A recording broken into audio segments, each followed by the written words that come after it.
America, if you really take a historical look at it, it is really still one of the most amazing social experiments in history.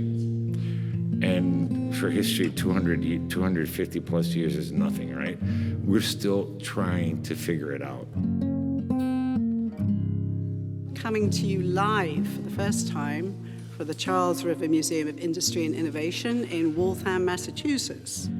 I'm Mary Stack, the Director of Cambridge Forum, and tonight, to explain how to love a country, it's my enormous pleasure to introduce Poetic Ambassador Richard Blanco.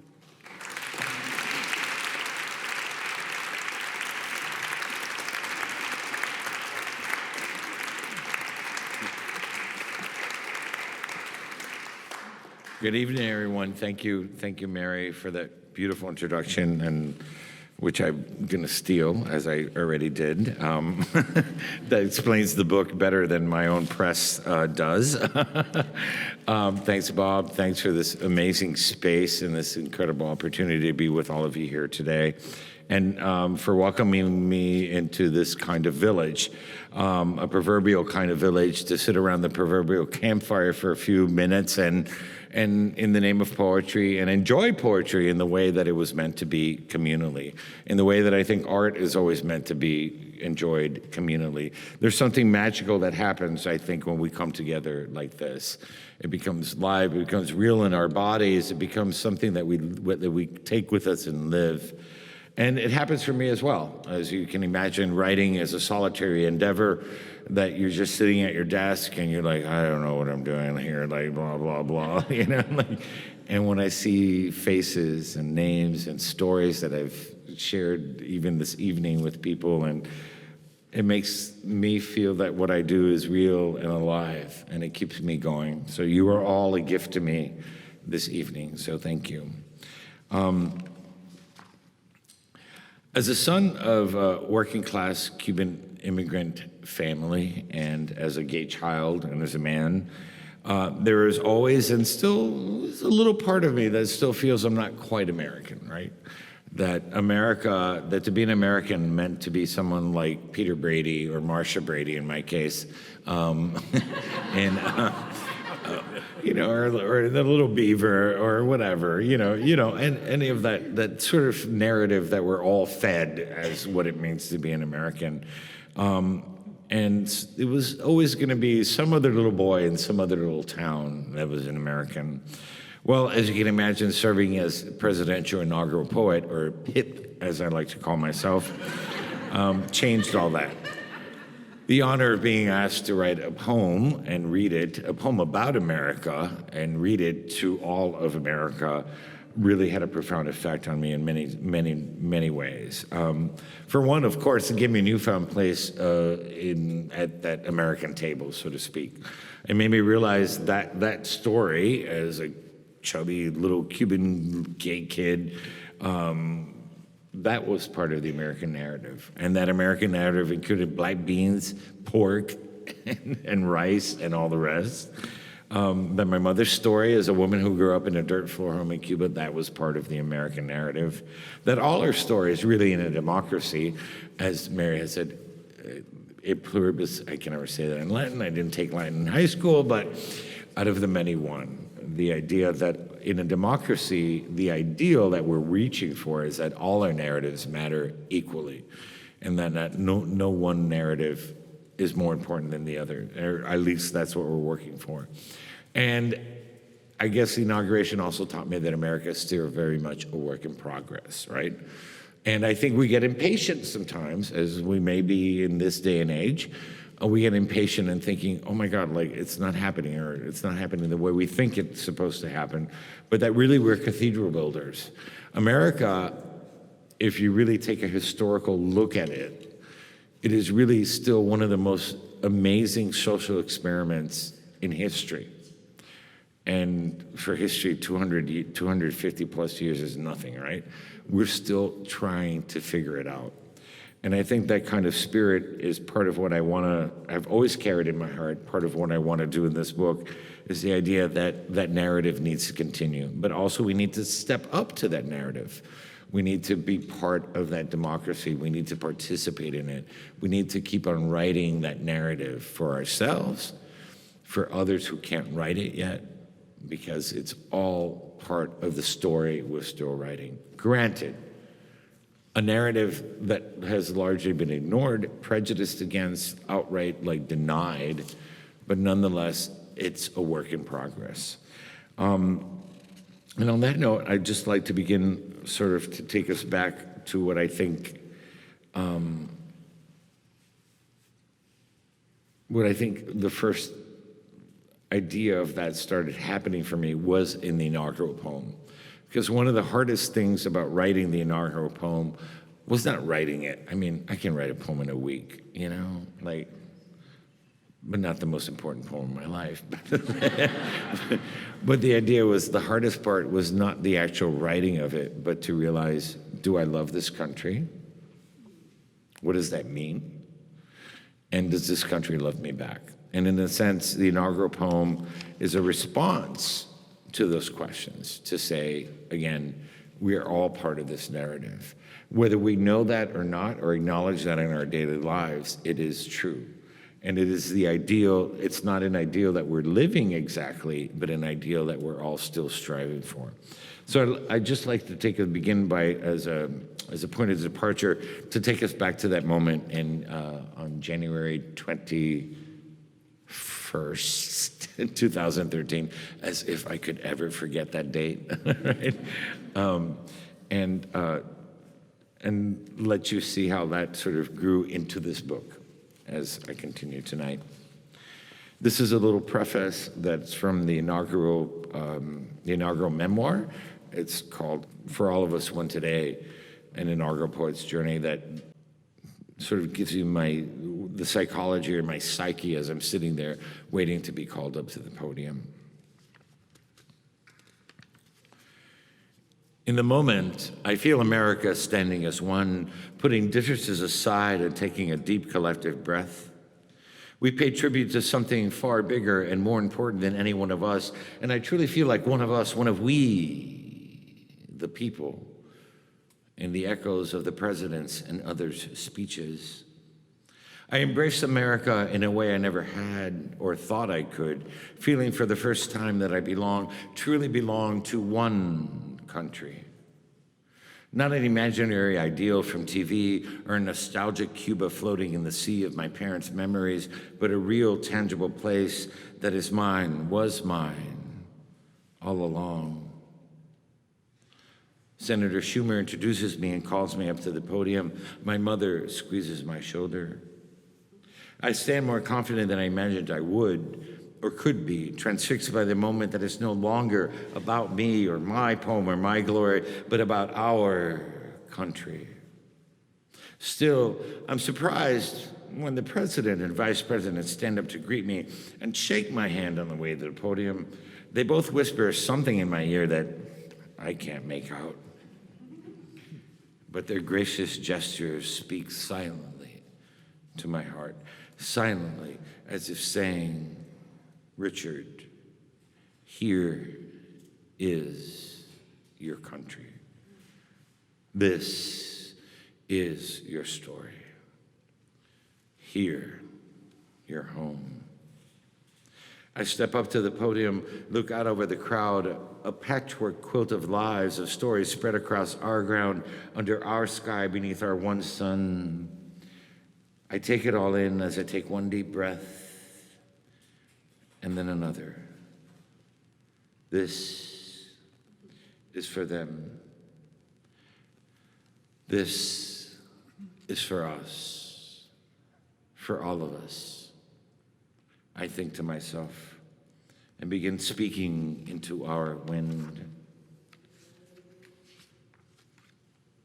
Mr. President, Mr. Vice President, America, one today.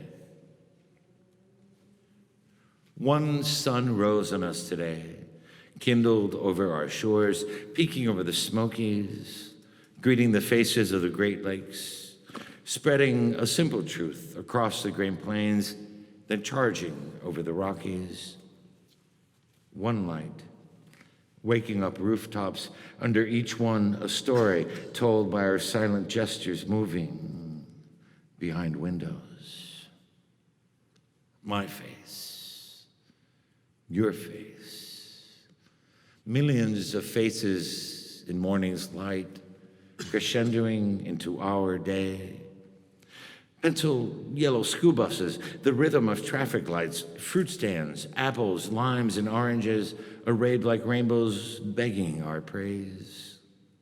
Silver trucks heavy with oil or paper, bricks or milk, teeming over highways alongside us, on our way to clean tables, read ledgers, or save lives. To teach geometry or ring up groceries as my mother did for 20 years so I could write this poem for us today. All of us, as vital as the one light we move through. The same light on blackboards with lessons for the day, equations to solve, history to question, or atoms imagined. The I have a dream, we keep dreaming, or the impossible vocabulary of sorrow that won't explain the empty desks of 20 children marked absent today and forever. Many prayers, but one light. Breathing color into stained glass windows, life into the faces of bronze statues, warmth onto the steps of our museums and park benches as mothers watch their children slide into the day. One ground, our ground, rooting us to every stalk of corn, every head of wheat sown by sweat and hands, hands gleaning coal or planting windmills in deserts and hilltops that keep us warm, hands digging trenches, hands routing pipes and cables, hands as worn as my father's cutting sugar cane so my brother and I could have books and shoes. The dust of our farms and deserts, our cities and plains mingled by one wind, our breath. Breathe.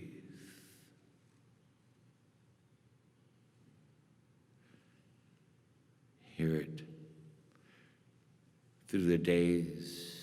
Gorgeous din of honking cabs, buses launching down avenues, the symphony of footsteps, guitars, and screeching subways, the unexpected songbird on your clothesline.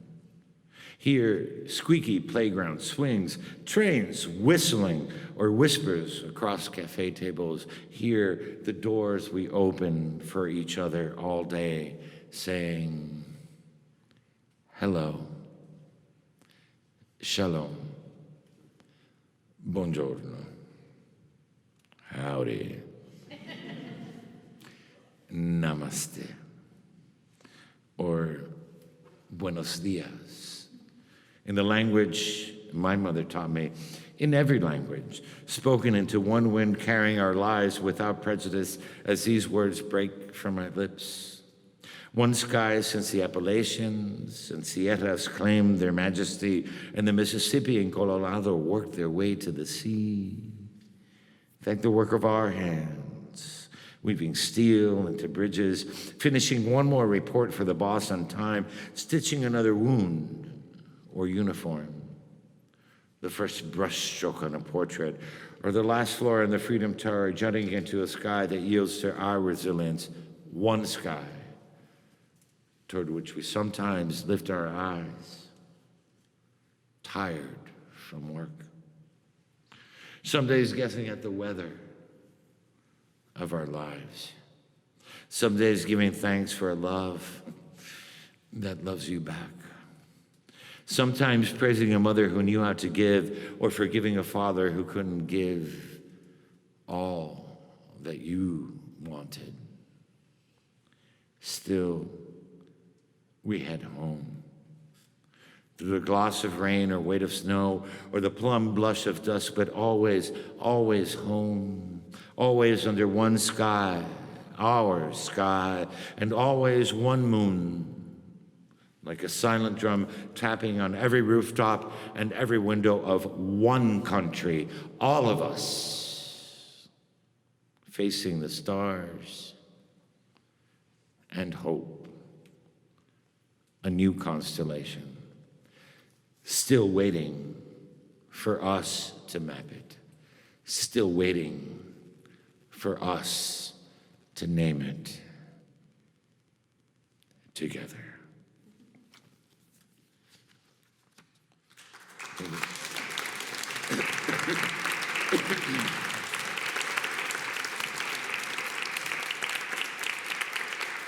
So that poem has become, I guess, in our day and age, a little bit of more of a manifesto, of a reminder of, and I want to say it's also like, you know, it wasn't like at the inauguration we had it all together either, right? Again, it's a work in progress. We need to step up. We need to continue to writing that narrative together, mapping that constellation together, naming it together, right? This next poem deals with, from the book, and it's sort of a hybrid of an occasional poem and an autobiographical poem. The White House actually asked me to write 3 poems for the consideration, and they picked one today, obviously. And for the third poem, I turned to my mother's journey as an exile, as an immigrant, and coming to understand that she's more of an American than I could ever be for that journey. She left her entire family behind in Cuba. By that I mean her parents, her 8 brothers and sisters, her every aunt and uncle, every niece and nephew. And we always understood that sense of loss and longing, and I had never understood that incredible act of faith and what it meant in the context of being an American. And so I think immigrants and why America continues to strive and be part of a just such a great country is because of that immigrant influence that actually reminds us of what our ideals are. You lose and you give up so much as an immigrant, and you come here and you hold that country, you hold the country up to a certain bar, right? And so this poem sort of asks us to look at that concept or that idea or that perspective through my mother's eyes, through my mother's emotional shoes. In a way, she was the one who should have read that poem in Washington, D.C. to that crowd instead of me. Mother country, madre patria.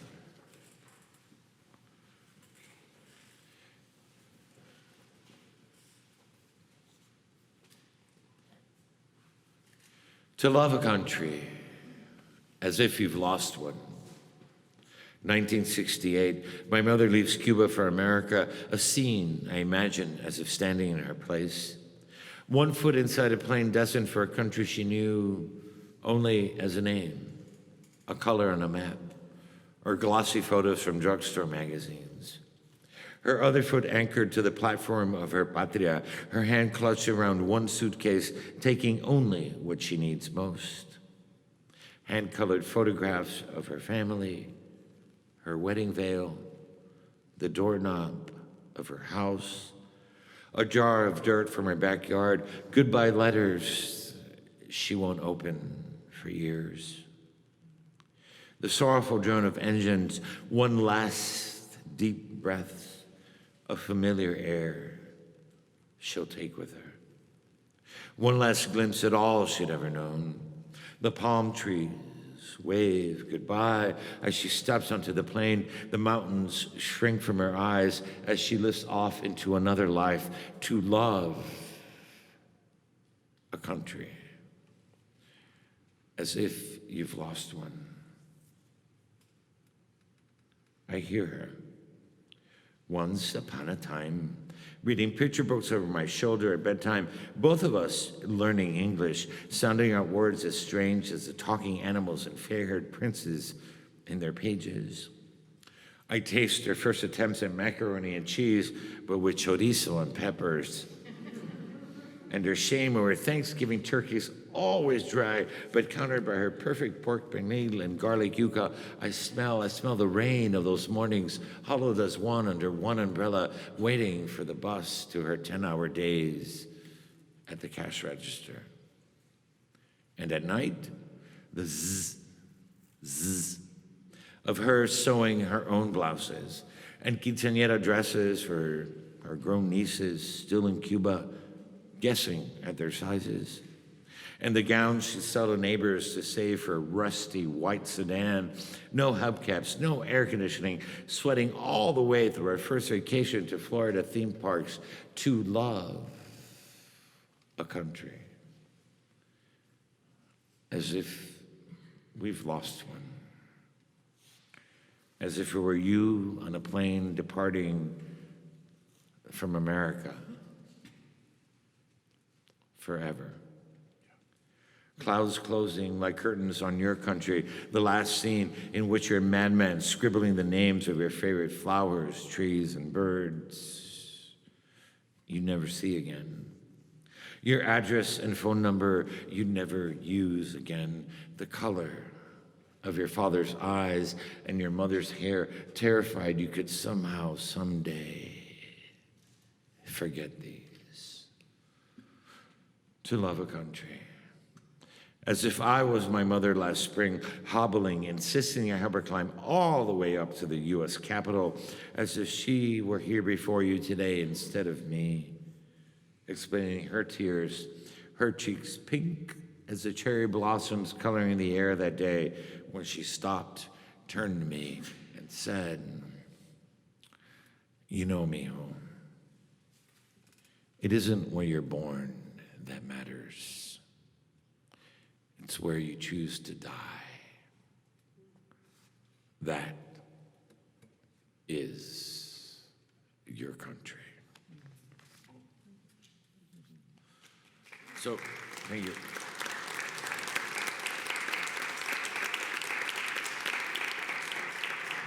So I always want to contextualize that a little bit, because this is the idea of dying for your country. It's not what my mother is saying, right? It's the idea of no matter where we're from, she's accepted accepted everything and ingratiated everything about what this country has had to offer her. And it's about not where you die for, but where you choose to die. What is that final resting place, literally and figuratively? And we don't have to think about that necessarily even in terms of country, but like even in terms of places in the United States. What is that home? What is that final space, right, that we belong to? And my mother has realized that, again, that she's lived more of her life in the United States and is more of an American than she is Cuban at this point. So, and upholds those values. So anyway, read a mom poem, you gotta read a dad poem. My dad lost in a different way. The Blancos were a much smaller family on my dad's side, the boringer part of the family, or more boring, I'm not sure. But anyway, they were a much smaller family. But my dad lost in a different way. My dad, as a man of that generation, right, who was supposed to provide for his family and like had all these plans set out, suddenly all that was just blown apart. And so in a way, exile and immigration, in a way, emasculated him in some ways. It also sort of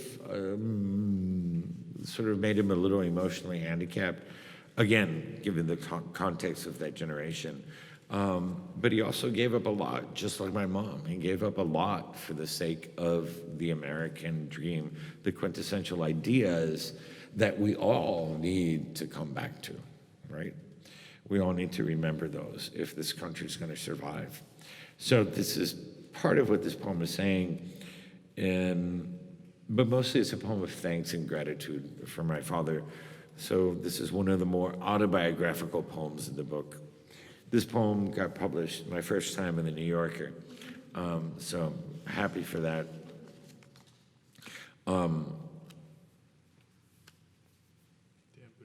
though I've never submitted to them, so like I can't blame them for not ever accepting a poem of mine.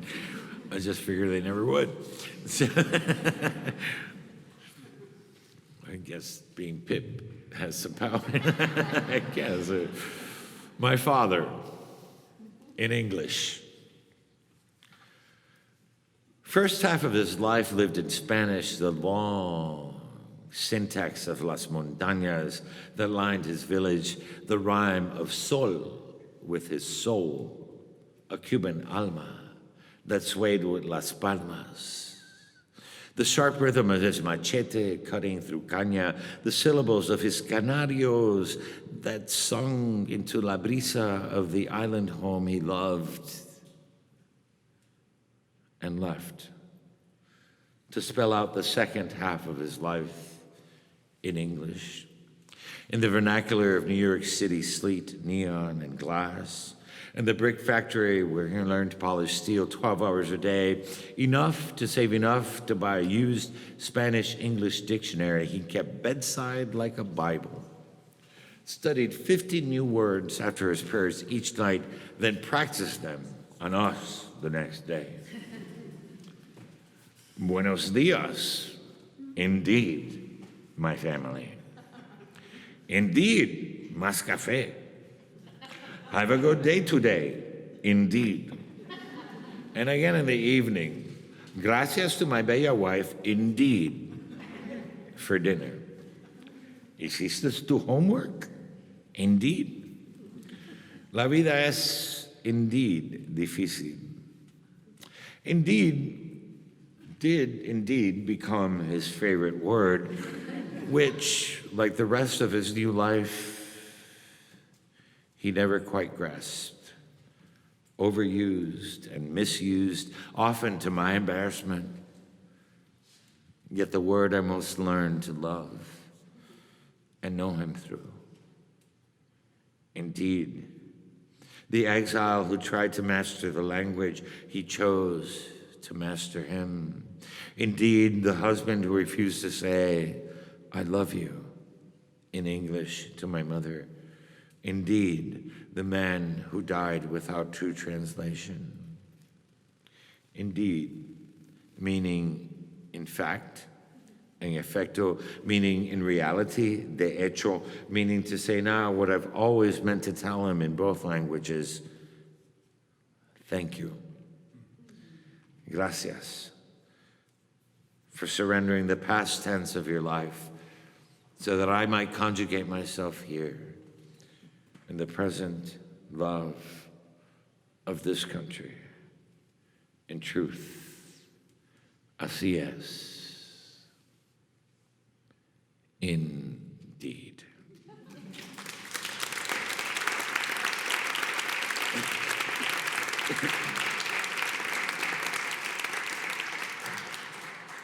This next poem speaks to another kind of immigration story, namely the U.S.-Mexico border.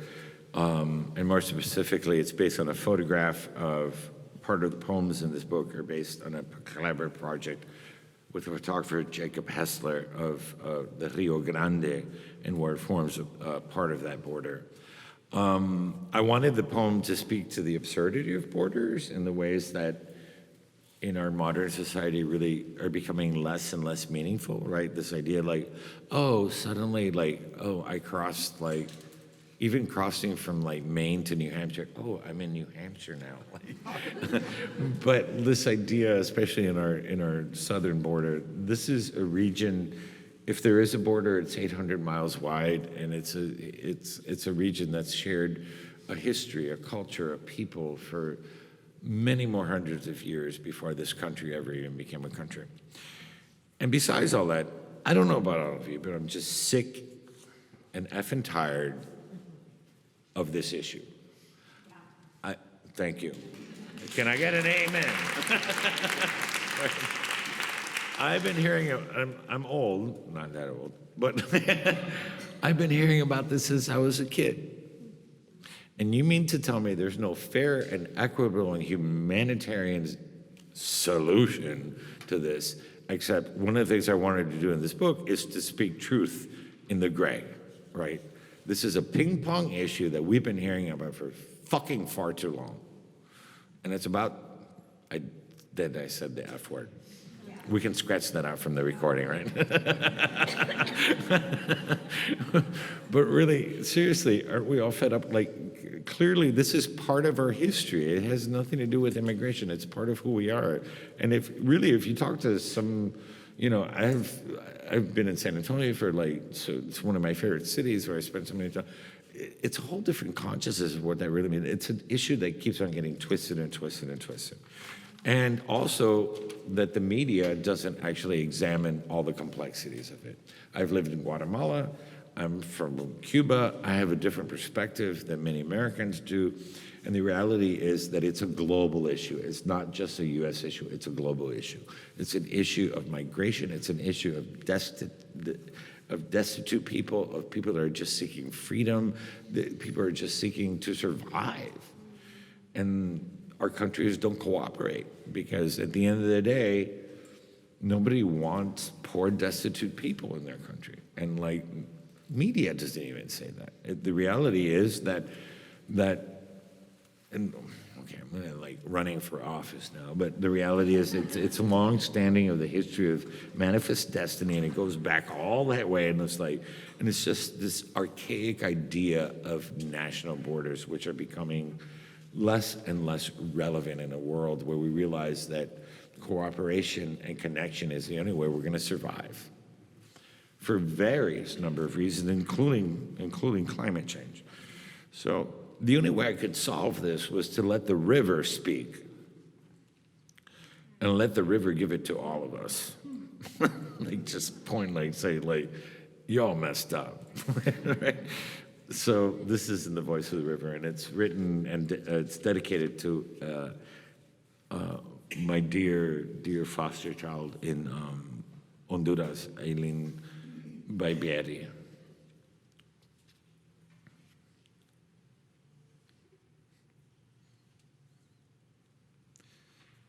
I was meant for all things to meet, to make the clouds pause in the mirror of my waters, to be home to fallen rain that finds its way to me, to turn eons of loveless rock into lovesick pebbles and carry them as humble gifts back to the sea, which brings life back to me.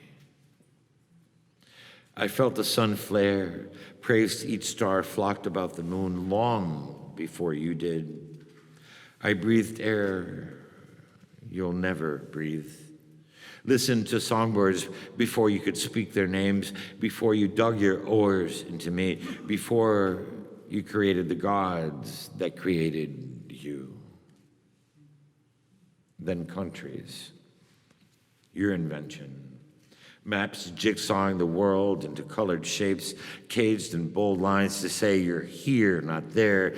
You're this, not that, to say you're yellow isn't red, red isn't black, black is not white, to say mine, not ours, to say war. And believe that life's worth is relative. You named me, Big River, drew me, blue, thick, to divide, to say spick and Yankee, to say wetback and gringo. You split me in two, half of me, us, the rest, them. But I wasn't meant to drown children. Hear mothers' cries, never meant to be your geography, a line, a border, a murderer. I was meant for all things to meet. The mirrored clouds and sun's tingle, bird songs and the quiet moon, the wind and its dust, the rush of mountain rain, and us. Blood that runs in you is water flowing in me. Both life, the truth we know, to be one. In one another. Yeah.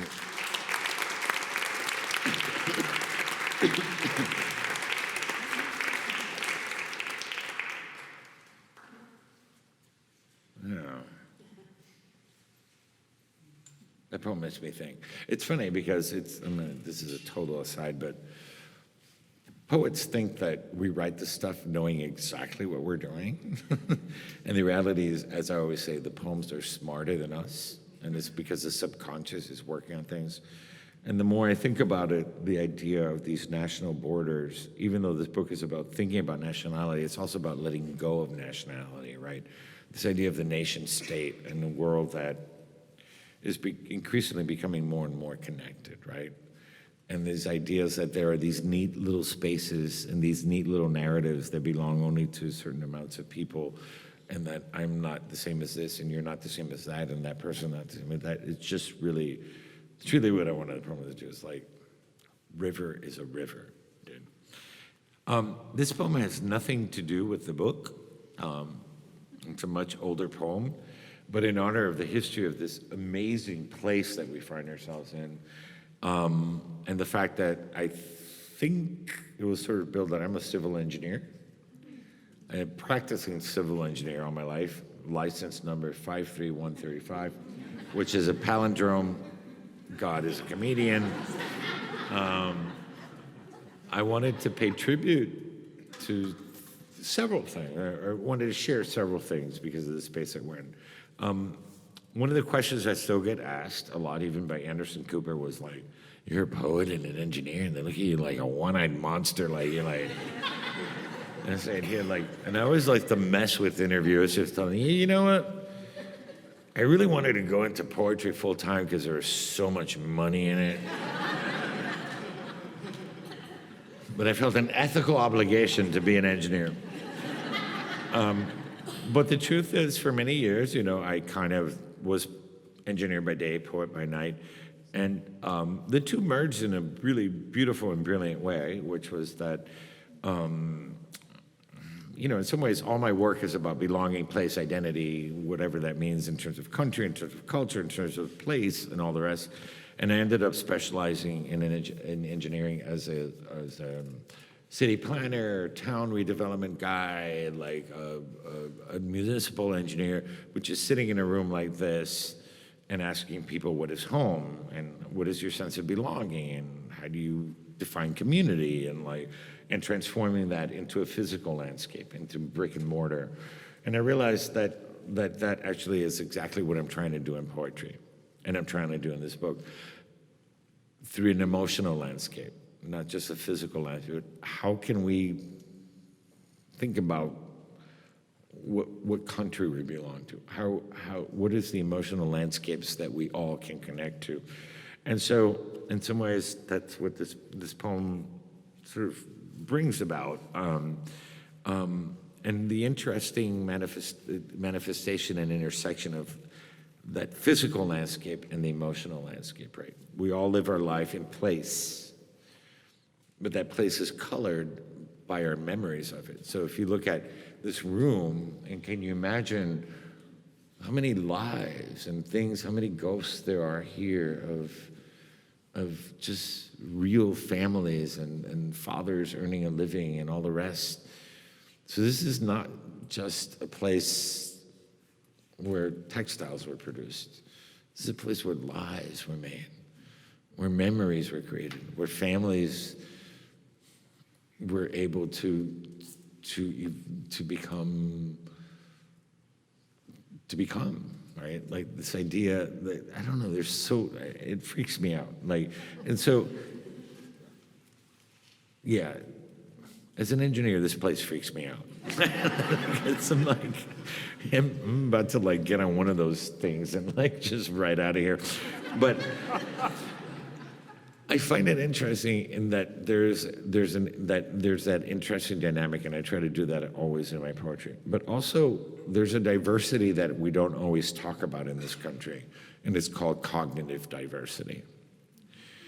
And that what happened in this place is just as important as what a poet did or what a painter did, right? That all knowledge is important, and we become very biased and sort of a little arrogant about what I do is more important than anybody else, or what I say, what my major was, And the idea is again, come together, because all knowledge is important, and it all matters, and it all contributes to the advancement of human history, I think, in a positive way. So this is a poem that I wrote.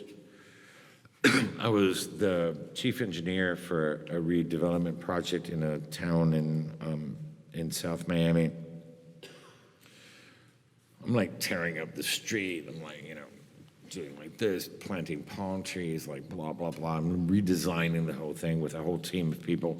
And I walk into City Hall, and there's this photo essay of this photo in particular from 1914 of the same road and a guy standing by the road, which was a dirt road, less than 100 years from when I came here.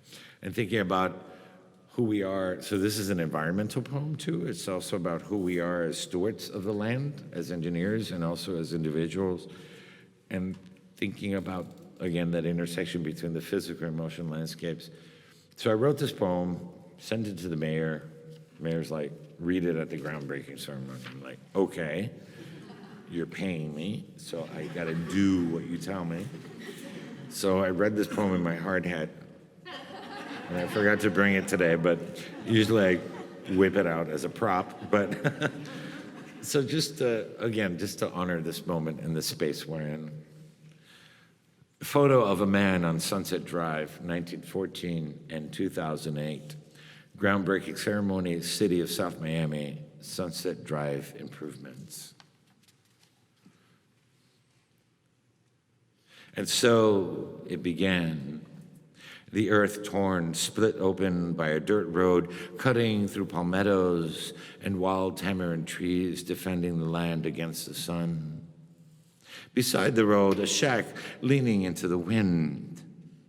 On the wooden porch, crates of avocados and limes, white chickens pecking at the floorboards, and a man under the shadow of his own straw hat staring into the camera in 1914. He doesn't know within a lifetime the unclaimed land behind him will be cleared of scrub and sawgrass. The soil will be turned, made to give back what the farmers wish. Their lonely houses will stand acres apart from each other, jailed by the boughs of their orchards. He'll never buy sugar at the general store, mail love letters at the post office, or take a train at the depot of the town that will rise out of 100 million years of coral rock on promises of paradise. He'll never ride a Model T puttering down the dirt road that will be paved over and over, stretch farther and farther west into the horizon, reaching for the setting sun, after which it will be named.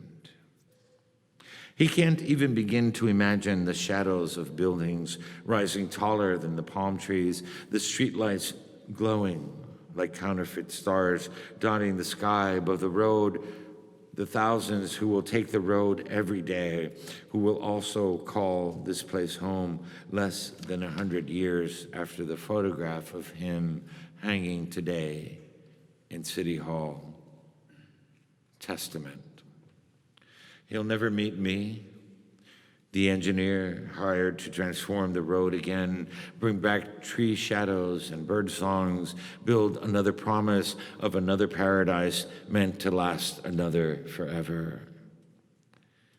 And he'll never see me, the poet standing before him, trying to read his mind across time, wondering if he was thinking what I'm today. Both of us looking down the road that will stretch on for years after I too disappear into a photo.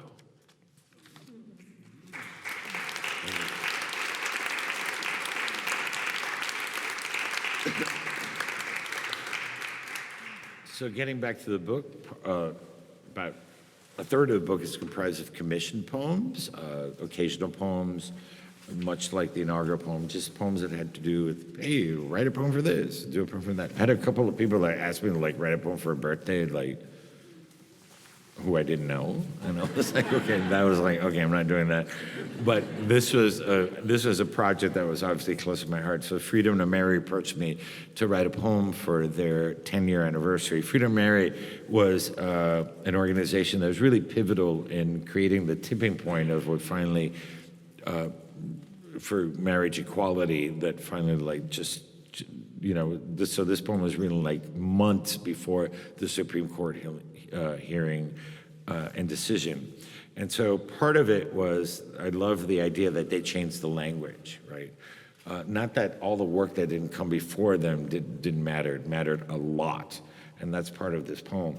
But the idea that language matters, how you talk to people matters, right? And so they changed the messaging, they changed the language, and it was largely responsible.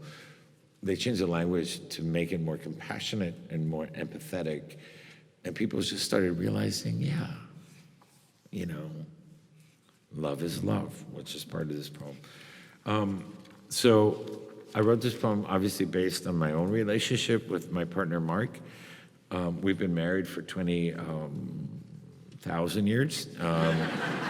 And son of a bitch, oh, can I say that? Finally proposed to me like 2 weeks ago. So, so this is taking a whole new, I always say we're married because it feels like we're married. And even when I was reading this, I was like, it is a marriage. But there is something beautiful that I realized the act of marriage does bring about something different. And so this poem has taken a different context for me. Here we go. Oh, it's also, they turned the poem into, produced the poem into a beautiful short film. Really wonderfully done. So if you want to look it up, it's on YouTube, Until We Could, Richard Blanco, Freedom to Marry. Until We Could, from Mark.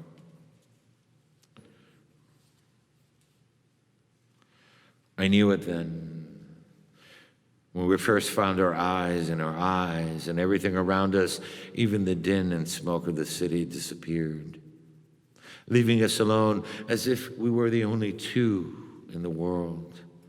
Two mirrors, face to face, my reflection in yours, yours and mine, infinite. I knew since I knew you, but we couldn't. I caught the sunlight pining through the shears, traveling millions of dark miles simply to graze your skin, as I did that first dawn I studied you sleeping beside me. I counted your eyelashes. Yes, I read your dreams like butterflies flitting under your eyelids, ready to flutter into the room. Yes, I praised you like a majestic creature my God forgot to create. Till that morning of you tamed in my arms, first for me to see and name you mine. Yes, to the rise and fall of your body, your every breath, a breath I breathed as my own, wanting to keep even the air between us as one. Yes, to all of you. Yes, I knew, but still, we couldn't. I taught you how to dance salsa by looking into my Caribbean eyes. You learned to speak in my tongue while teaching me how to catch snowflakes in my palms and love the gray clouds of your worn-out hometown. Our years began collecting glossy photos, timelining our lives across shelves and walls, glancing back at us embracing in some sunset, more captivated by each other than the sky blushed plum and rose. Us, claiming some mountain that didn't matter as much as our climbing it together. Us leaning against columns of ruins as ancient as our love was new. Or leaning into our dreams at a table, flickering candlelight in our full moon eyes. I knew me as much as I knew us. And yet, we couldn't. Though I forgave your blue eyes, turning green each time you lied, and kept believing you. Though we managed to say good morning after muted nights in the same bed, though every door slam taught me to hold on by letting us go. And saying you're right became as true as saying I'm right, till there was nothing a long walk couldn't solve, holding hands and hope under the street lights, lustering like a string of pearls guiding us home, or a stroll along the beach with our dog, the sea washed out by our smiles, our laughter roaring louder than the clouds. Though we understood our love was the same as our parents, though we dared to tell them so. And they understood, though we knew we couldn't. No one could. When fiery kick lines and fires were set for us by our founding mother-fathers at Stonewall, we first spoke of defiance. When we paraded glitter, leather, and rainbows, our word then became pride down every city street, demanding, just let us be. But that wasn't enough. Parades became rallies, bold words on signs, shouting until we all claimed freedom as another word for marriage and said, let us in. Insisted, love is love. Proclaimed it into all eyes that would listen, at any door that would open, until no's and maybes turned into yeses, town by town, city by city, state by state, understanding us and all those who dared to say enough, until the gravel struck into law what we always knew. Love is the right to say, I do. And I do, and I do, and I do want us to see every tulip we've planted come up spring after spring, 100 more years of dinners cooked over a shared glass of wine, and 1,000 more movies in bed. I do, until our eyes become voices speaking without speaking. I do, until like a cloud meshed into a cloud, there's no more you, me, our names useless. I do want you to be the last face I see, your breath, my last. I do, and will for those who still can't vow it yet, but know love's exact reason as much as they know how a sail keeps the wind without breaking, or how roots dig away into the earth, or how the stars open their eyes into the night, or how a vine becomes one with the wall it loves, or how, when I hold you, you are still rain in my hands.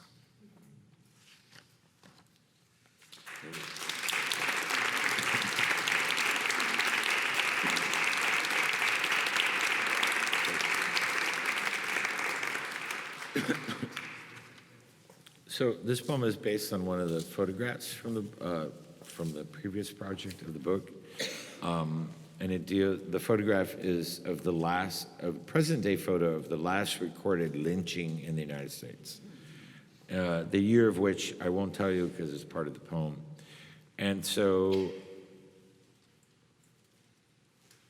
there's I think what this poem was trying to do. So the photograph. Again, it's a present, so you could like walk by the street and not even realize what had happened here, right?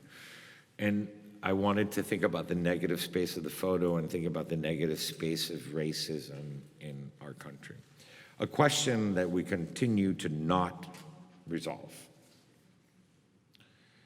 And we can just see that clearly in what happened in the last election. I mean, in what happened with Charlottesville in particular, right? And so it's this seething question and like this idea that, oh, Civil War, Lincoln let the slaves free and that's it and everything's fine. And we're just gonna walk around and like pretend that this is resolved, and it's not. There's been institutionalized racism, prejudice to this very day, right? And again, it's this thing that's been seething, and we're finally, and and we're not going to move forward as a country fundamentally. Historians talk about this until we resolve the race issue, or not the race issue, but the question of race, right? And I think that it's really interesting because it's not like only African Americans need to be talking about race or people of color need to be talking about race. We all need to be talking about race in this country. It is a fundamental issue. Thank you. It's a fundamental thing that we need to own up to it. We need to understand the very contradiction of what that means to our Declaration of Independence and all the rest of our ideals. So this poem is just looking at that negative space and saying it's so easy. We elect an African-American president, everything's fine, but it's it's a big country. And it's there. It's this thing, and it rears its ugly head. And we'd rather not deal with it. I mean, and in some ways, we want to wish that it's all done and, taken care of. And also the ways that we're all responsible in some ways.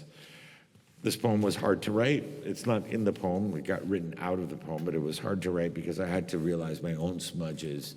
I wouldn't say racism, but of prejudice. Because all that is learned, right? Right? And so little snide remarks from the community or from my grandparents especially. The thing in the elevator when somebody says something, the look of somebody we can't be silent to that anymore. I mean, we have to figure that out.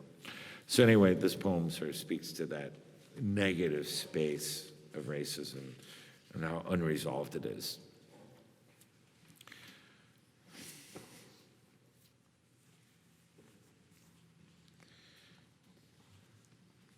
Easy lynching on Herndon Avenue. What I'd rather not see isn't here. No rope, no black body under a white moon swaying from a limp tree. No bloody drops of dew on the 21st of March, 1981. That's in another photo, like a dozen other old photos I've gaped at, not wanting to turn away from the snapped necks of the hanged and the mob's smug smirks, asking myself, how could they? Why? Questions not here, not in this photo, a crisp and tranquil snapshot. Murder washed out by time, history left uncaptured. What's left now is easier on our eyes, only pale morning light steeping blue into the sky, a backdrop to the necks of the tree boughs bowing like swans, innocent of any crime on Herndon Avenue, pictured like any other street, clean sidewalks, no blood, utility poles strung with wires, no rope, a few pavement cracks, no broken boned body.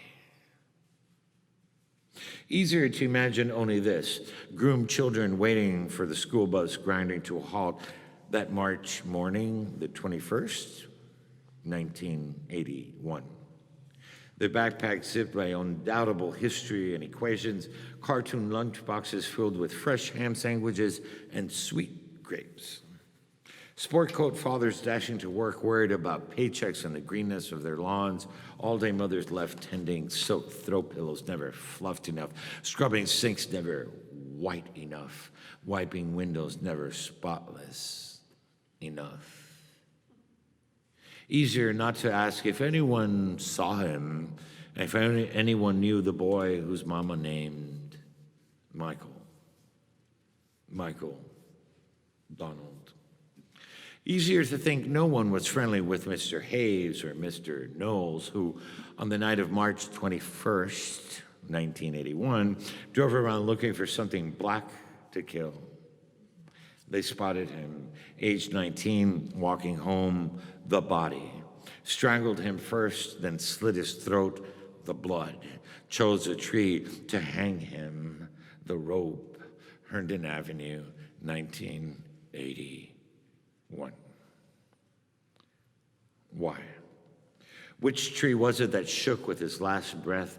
Easier not to look for it, not find it, not make ourselves imagine Michael still hanging on Herndon Avenue, his death still alive since March 21st, 1981. Easier not to look at his shut eyes, wonder what his favorite color or superhero was, if he liked to skateboard or draw, if he heard his mama's cries.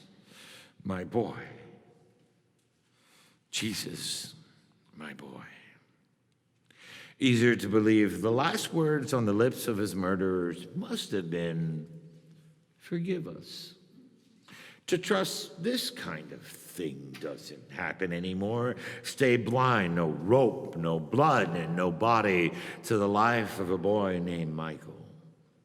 Invisible in this photo until we dare to look hard and deep and long enough.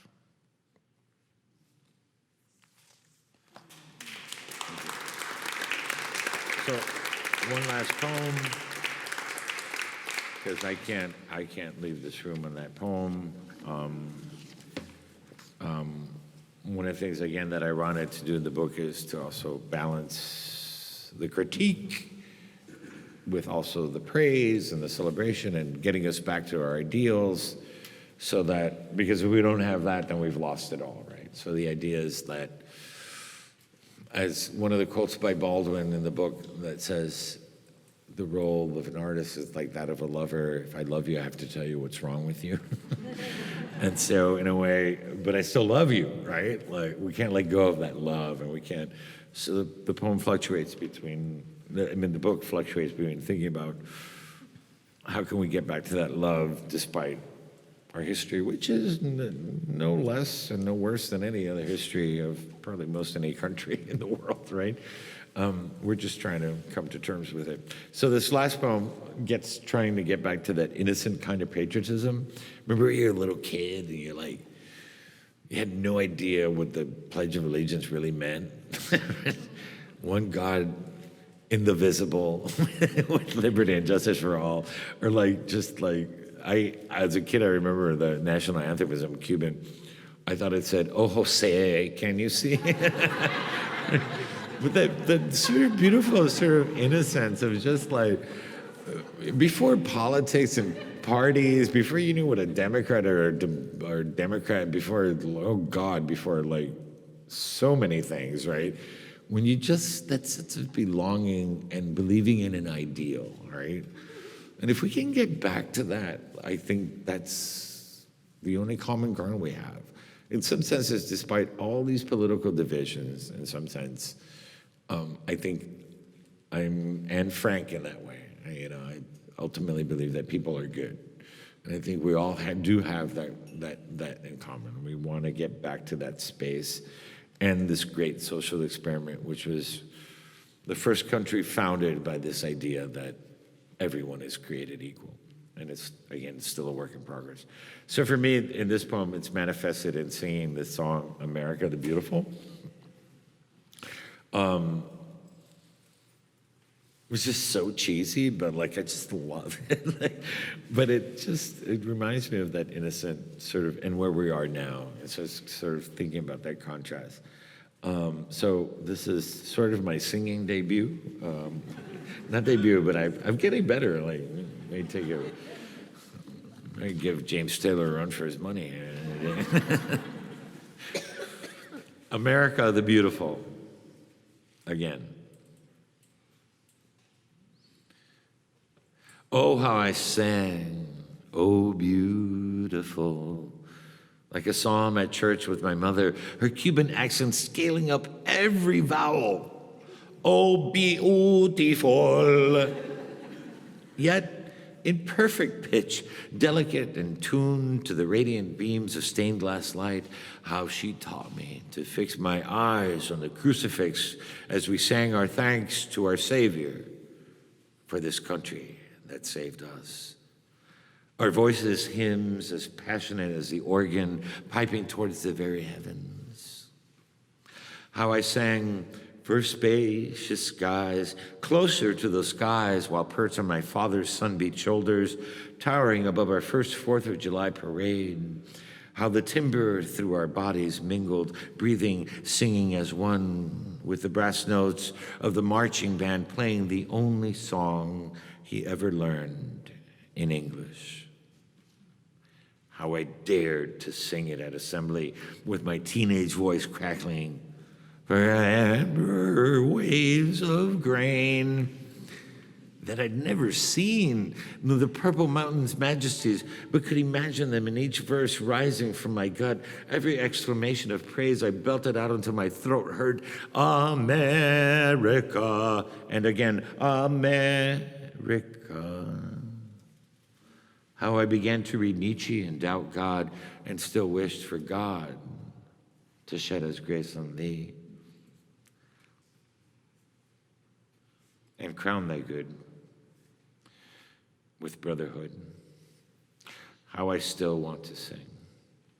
Despite all the truth of our wars and our gunshots ringing louder than our school bells, our politicians smiling lies at the mic, the deadlock of our divided voices shouting over each other instead of singing together. How I want to sing again.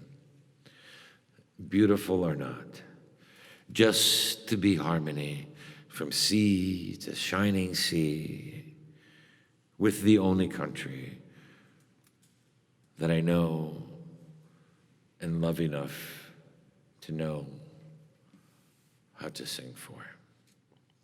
Thank you.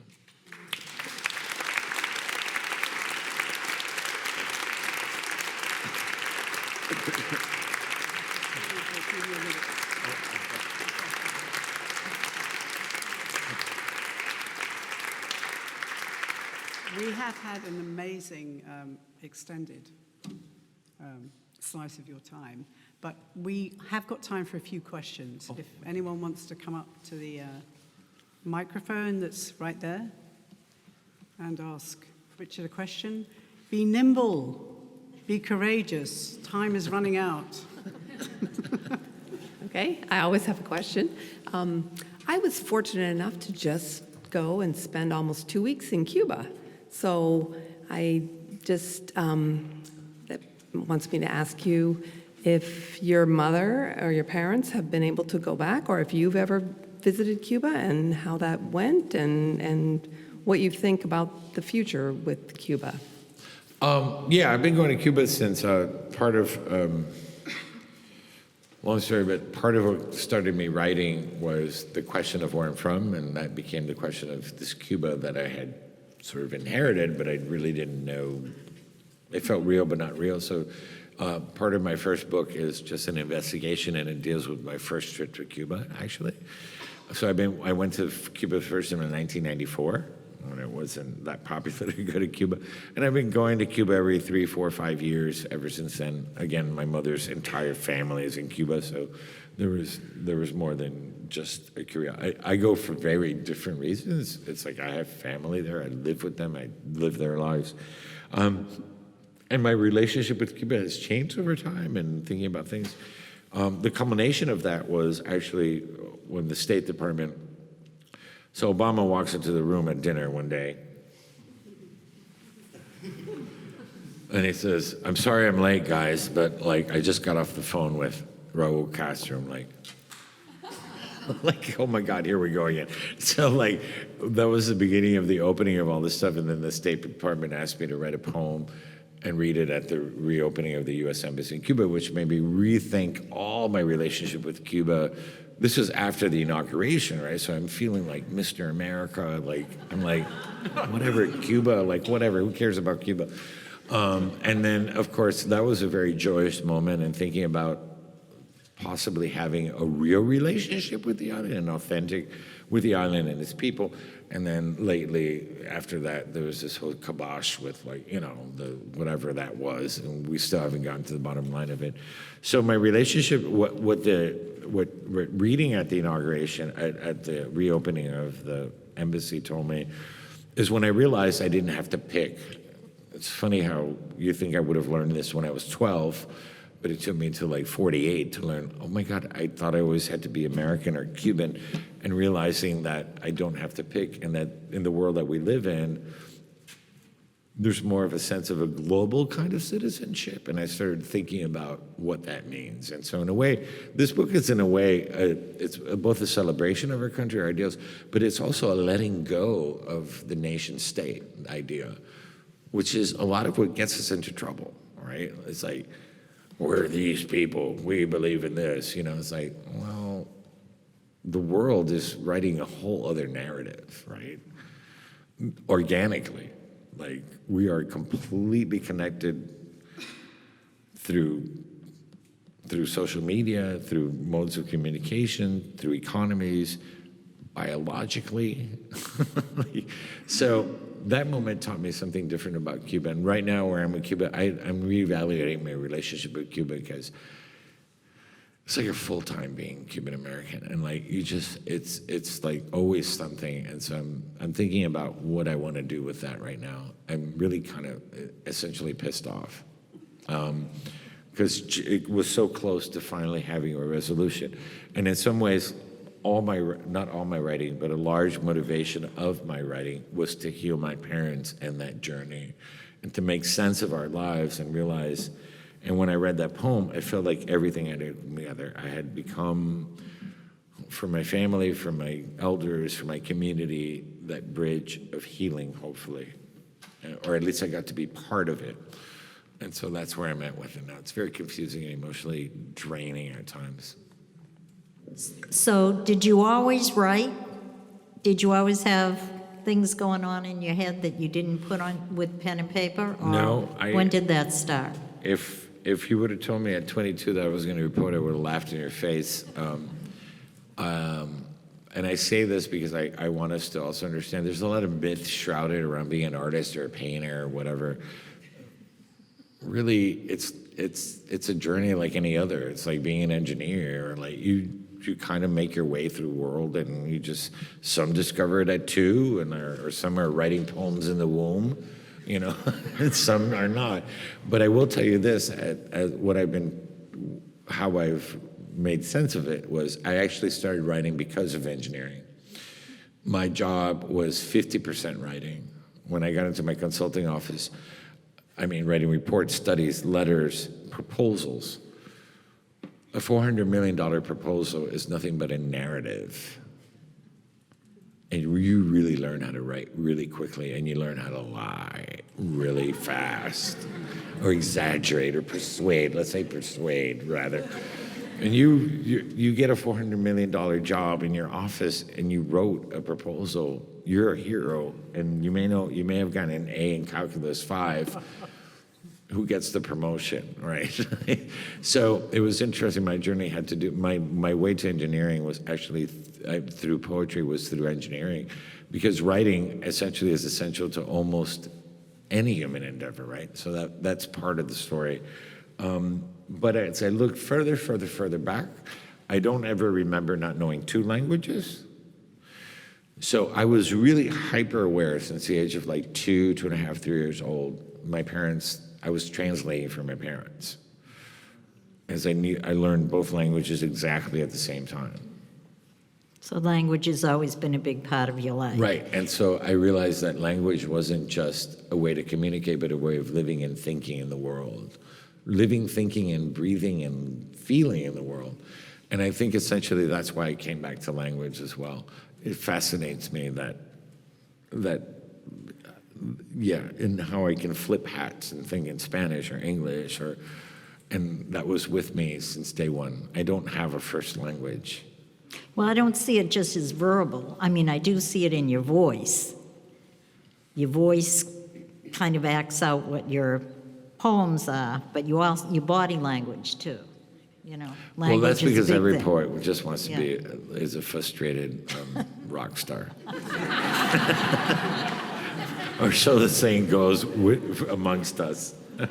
So what motivated you to start writing then? Like, where did that transition, or how did that happen? It was serendipitous. So I'm loving language at this engineering firm, and then suddenly I'm 25, and that big question hits.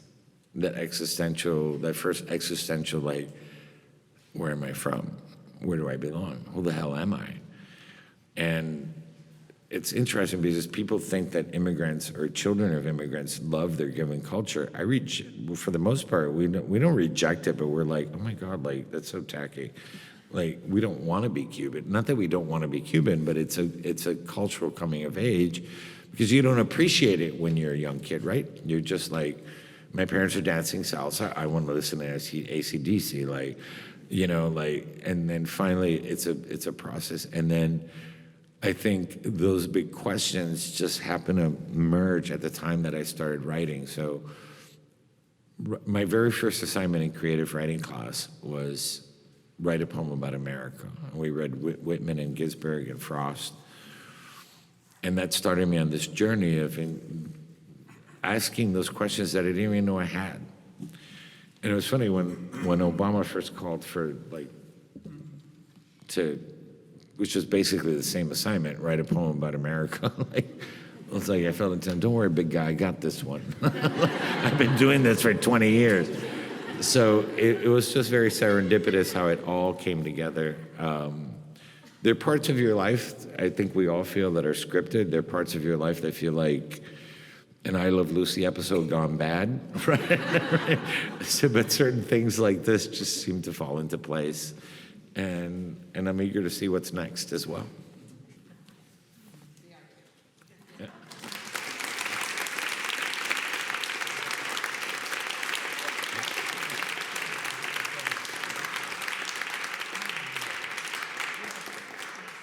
Well, there is going to be a book signing following, but I'd like to thank Richard for inspiration and hope in a dark time, and I'm glad we ended on a high note. The next forum is May 22nd, and it's going to be with David McCullough at the First Parish, talking about his latest book, The Pioneers, the heroic story of the settlers who brought the American ideal west. So that's going to be an interesting evening. Just before we go, we're going to steal 2 minutes for Bob to come, and we forgot to let him link the importance of this space, this industrial space, with the fact that you lived in a watch factory very close by. So who knew? So stay put. Oh, it's America, I don't know. Did I win? Did I not? Yeah, it's true.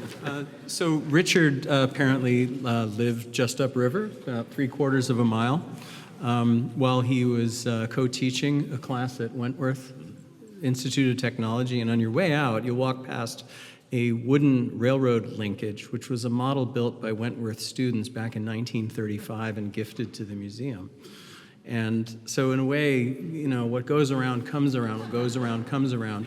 What I was going to lead with at the beginning of the evening, but the opportunity was missed, we get to loop back to Cambridge Forum, the Charles River Museum, the WGBH Forum, where this is going to be screening in perpetuity, we hope, all are rooted in this place. It's really quite an extraordinary story. This used to be the Boston Manufacturing Company. It was the first fully integrated textile mill in the world, first vertically integrated factory in the world. It was founded by Francis Cabot Lowell in 1813. Francis Cabot Lowell died young. He was 42 years old. It was 1817. This place was still alone as a fully integrated textile mill business, but he was so smart when he founded it that he formed a corporation with a lot of strong members, and they were able to make manifest his dream and established what was really America's first industrial dynasty. Their next project was East Chelmsford, Massachusetts on the Merrimack River. We now know that as Lowell. It was so named in 1826. Those same guys did Lowell, Lawrence, Nashua, Dover, Manchester, Chicopee, Holyoke, Saco, Biddeford, all of those great legendary mill cities and towns. The group of men that he assembled, with some additions along the way, established. But they didn't just do textile mills. In order to move raw material, in order to move finished product, they established canals and railroads in order to finance it all. They established banking in New England in order to secure it all. They established insurance in New England.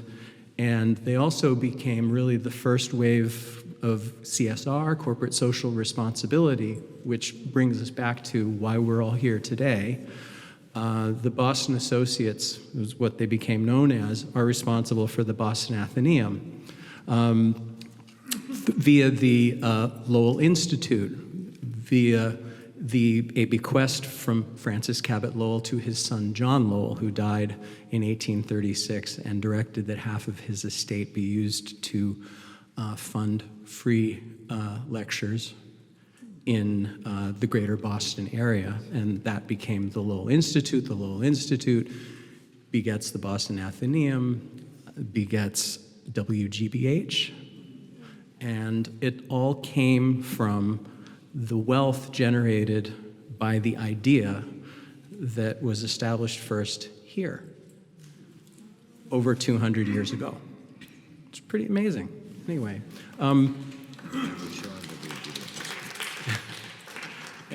you do? That's fantastic. That's like with Jim and Margie. That's right. You were, and that was recently. Richard was on WGBH, so it's just circles within circles within circles. Anyway, so the Waltham Watch Company is the factory upriver where he lived, and there's no question that the Boston Manufacturing Companies, having been established on the Charles River and having been successful here, was magnetic. And anyway, I'm going to end right there. This has been a fantastic night. Thank you all for being here. Enjoy your